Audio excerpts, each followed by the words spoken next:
holiday resort seems to have had exaggerated importance. The lack of comment on Carnlough by passing 18th and early 19th century travellers is perhaps its most noticeable aspect. So this passing tourist trade might not have led to the town's present development. The Ordnance Survey had recorded in the mid-1830s that Carnlough had 47 houses, while nearby Glenarm had 146. Today the picture is rather different. Here again the Londonderry influence is paramount. Around 1800, Philip Gibbons had built a pier at Carnlough, which even by 1817 was derelict. He had used this pier for a rather limited trade which had never developed. Limestone had been bartered for coal. The limestone was brought by cart from quarries at Cregan at the foot of the escarpment of the Antrim Plateau. The Londonderrys were not only politicians but major industrialists in coal mining in County Durham. This of course needs a good system of bulk transport, so it's not surprising that they could see the economic and industrial potential of the Carnlough area. The rapidly developing iron smelting industry of the Clyde needed limestone to act as a flux, so in 1853 the Londonderrys initiated the creation of what became a large industrial complex. By 1854, their agent Richard Wilson had employed many men to build a new inclined plane from the quarry to the harbour. This meant making a cutting 200 yards long and building equally impressive embankments. Meanwhile, a new harbour basin was being excavated.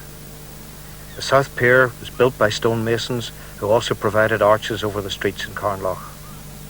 Already in July 1854, a load of limestone was shipped to Glasgow. To make the project worthwhile, it was necessary to use a railway system to transport the limestone from the quarries. Wilson had commented on the inefficiency of the use of carts. Here again, a coal mining knowledge of County Durham was used, and a Durham engineer, Robert Watson, was brought in to work out the problems associated with the gravity system which had been giving trouble. By this system, the loaded trucks, speeding down the slope to the harbour, pulled up the empties. And by mid-1856, Wilson was able to report that over 2,500 tonnes of limestone had been loaded for Glasgow. But Wilson was not to rest on his laurels. With a new road opening to the interior of County Antrim, the possibility of supplying lime to the farmers of the Braid occurred to him. Further back up the embankment, he began building large commercial lime-burning kilns, and by 1860 he had 5 in operation. Lady Londonderry was not always cooperative, even where the harbour was concerned. Although she had had her first landing recorded in 1855, it took Wilson some years to persuade her to send a dredger, as the boats could not get into the inner harbour. It was only due to constant dredging over the next 100 years that ships could get into the quay to be loaded from a specially designed system. The quarries at Cregan were the core of the mining industry for over 100 years. But by the 1870, mining speculation had reached fever pitch. It could almost be regarded as Klondiking. Extensive iron workings were to develop at the top of nearby Glenariff, and this percolated over into our area. First iron ore was mined on the plateau above Ardcleanus and removed down the escarpment by cart to nearby Red Bay. After the Ardcleanus mine failed, a second one was opened further back at Clough-Corr by the Glenariff Iron Ore and Harbour Company, who built the first narrow gauge railway in Ireland.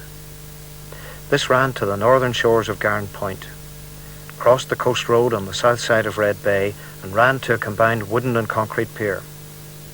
This was opened in 1873, but due to the fact that the miners had to cut through 200 feet of rock, this venture also failed, and within 12 years the railway line rather sadly declined.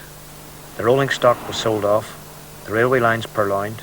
Then in 1901, the wooden superstructure of the pier was blown away.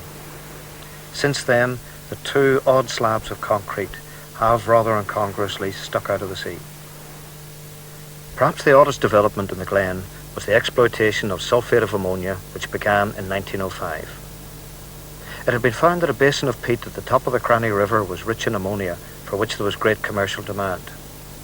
So in spite of difficulties of access, plans were made to exploit this source.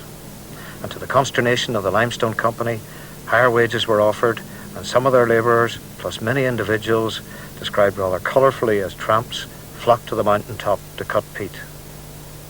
Accommodation huts were built, as well as a dining hall. A steam engine and wagons were brought up to transport the peat to the head of an aerial ropeway. This brought the peat down to the chemical works, where the next stage of the process was carried out in the large retorts. Here middle management resided in the rather Tyrolean building, which was eventually to become Carnlough's first youth hostel. Initially the work went so well that there was talk about building a canal with locks to service the low station peat works, and even a little harbour was suggested. This would probably have taken the refined produce down to the coast. Unfortunately, this company collapsed as early as 1908, and some of the workers were forced to return and ask for work in the quarry. The huts and dining hall were purchased for their timber, while the aerial ropeway was also sold. The Carnlough Lime Company meanwhile had reached its high point in the 1890s. New quarries had been opened to the north at Fallowvee, though here the pier was also destroyed in the 1901 storms. To the south, another was opened at Tully Otter, and a railway line built. Here there was the luxury of a steam engine to draw the blocks of limestone more than a mile across the floodplain to Carnlough Harbour. This in itself was to cause some problems, as it had a totally different gauge to that in use at Cregan. The Tully Otter quarry was closed by the end of the 1920s. Gradually the whole concern began to run down. Steamers continued to remove limestone to Glasgow, but eventually in 1964 the whole operation came to a halt.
I'm now walking down the bed of what was once the old mineral railway that ran down from the quarries behind us here in the hills down to the harbour.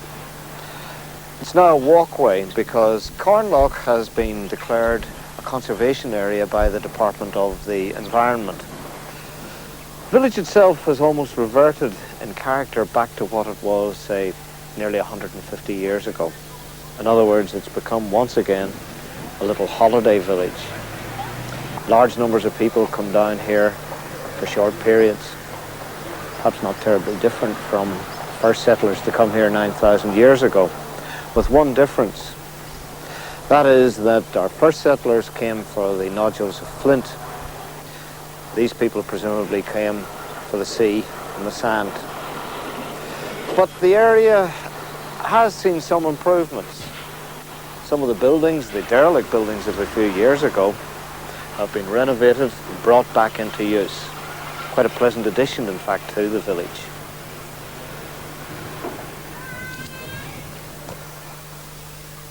This is, shall we say, an interesting example of the combination of the old and the new. Perhaps not the most sympathetic, at least to me, but it does do one thing. It serves to remind us that these areas can't just simply be museums, fossil communities. There has to be some life left in them. But on the other hand, in this case we know that the old loading bay, for example, has been virtually entirely removed except for a couple of wooden posts. The lime works nearby has been totally demolished for hardcore. Now, surely any community should do something to try and preserve bits of its past, the bits in particular that have helped create the character of the community as it is today. Sometimes I wonder whether we aren't, particularly with this more recent aspect of our past, a little bit too close to it. And with our enthusiasm to improve things, are we really capable of judging what should be preserved of our past and what should be taken away? In fact, really, are we capable of judging how past communities used any locality at all?